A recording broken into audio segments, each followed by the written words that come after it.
August of 2013, an 18-year-old sophomore at Villanova University went out to a party with friends where they were drinking, which is very common for college parties. And at the end of the party, she was a little drunk and her friends didn't want to get anyone in trouble, so they were like, just drive her home, she'll go to her dorm and she'll sleep it off. But the next day, the 18-year-old sophomore was found dead in her dorm room. And biopsy results show that it was due to alcohol poisoning. This situation is very common among people under the age of 21 because they are usually afraid of the negative consequences of what can happen if they get help for their intoxicated friend because of the drinking age. The current drinking age encourages underage drinking. It makes it harder for teens to get help for their inebriated friends. And it's also proven that countries with a legal drinking age of 18 have fewer alcohol-related deaths. By alcohol-related deaths, I'm talking about drunk driving accidents, liver disease caused by excessive drinking, injuries while intoxicated, and alcohol poisoning. So for my first point that I'd like to discuss is the psychological aspect of it. The current drinking age encourages underage drinking.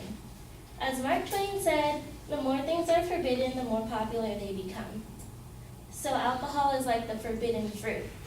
A professor from the University of British Columbia talks about this forbidden fruit theory. He classifies things into three categories: self-forbidden, which are things like alcohol that one person can't have that other people can; self-owned, which are things that are easily accessible to everybody; and all forbidden, which are things like heroin that nobody should have because it's completely illegal. And he finds that self-forbidden things trigger a higher response in the brain. It makes you crave it and you want it more. And this is proven in historical context also. When during Prohibition, it increased 70%. Alcohol increased 70%. Which brings me into my next point, that underage drinking can't really be monitored since it's not legal. Like if you're 21, you're at a bar, the bartender can say, you've had enough, stop, and I'll call you a cab. But when you're under 21, chances are you're with friends and they're drinking too and they don't really recognize it. They're also afraid to get help for you. This is why 18 to 20-year-olds have a higher death rate due to alcohol poisoning. A quote in the same article that I got my introduction story says, it talks about how underage drinkers, especially in college, are more prompted to go off campus to get their drinks. And they're less likely to call a cab because they have to pay for it, or they want to drink it quicker to avoid getting caught.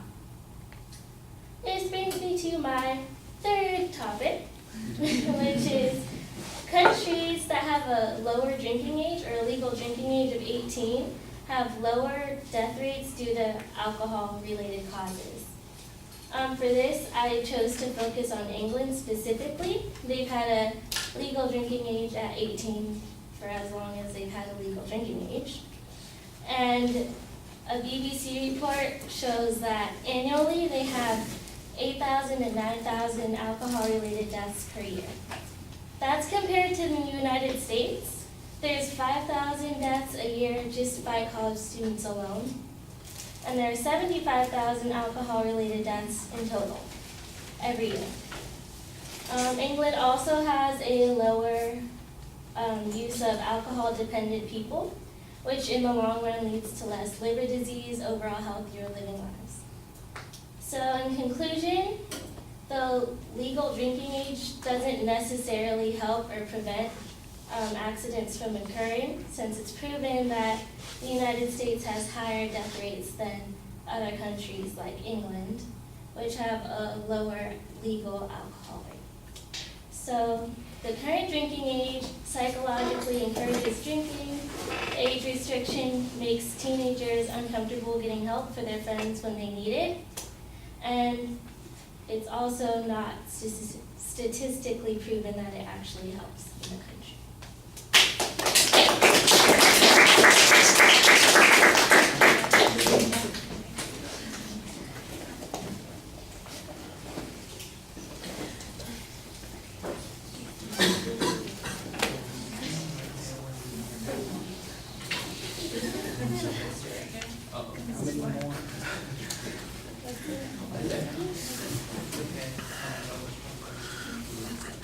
All right, Danyce, a couple of things that are really solid. I thought that you had an excellent preview of what the supporting points were. The internal labeling on those points was excellent and clear, easy to follow. You do a very good job speaking to the audience and presenting things. It's clear what it is you're saying most of the time, and I think that that helps quite a bit. I do think that we have a little bit of a problem with the main proposition, because I do know it's about alcohol, but I think that you don't really clearly state what that proposition is. I think we're supposed to infer from the supporting points what your claim is. You need to be a little bit more upfront about that. The evidence, I think that you've got a couple of good examples. I do think that there's some big inferences being made from that evidence. The notion that alcohol poisoning is going to be solved by people getting help because they're afraid, that seems to me to be a little bit of an iffy proposition on that. The statistic, for instance, you mentioned that there's a statistic that talked about how alcohol poisoning is higher among people who are under 21.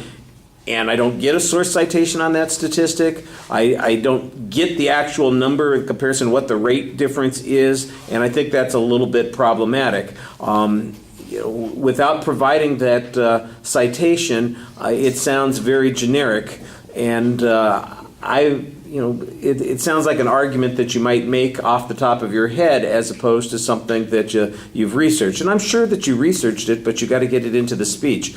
The information on the comparison between the countries is okay, although the statistic, you're using total numbers, and I think you need to use per capita numbers so that we can tell, because obviously there's a substantial difference between the populations of the two countries that you're comparing. So the fact that we have, I don't know, whatever it is, 75,000 fatalities related to accidents and alcohol, and they only have 8,000 in Great Britain. Well, I don't know if that's proportional to the population, and you need to kind of, like I say, I think have the data working that way a little bit more effectively. Also, there was a statistic you presented at one point. I don't even know what it means. It says you had a 70% statistic in the Prohibition era.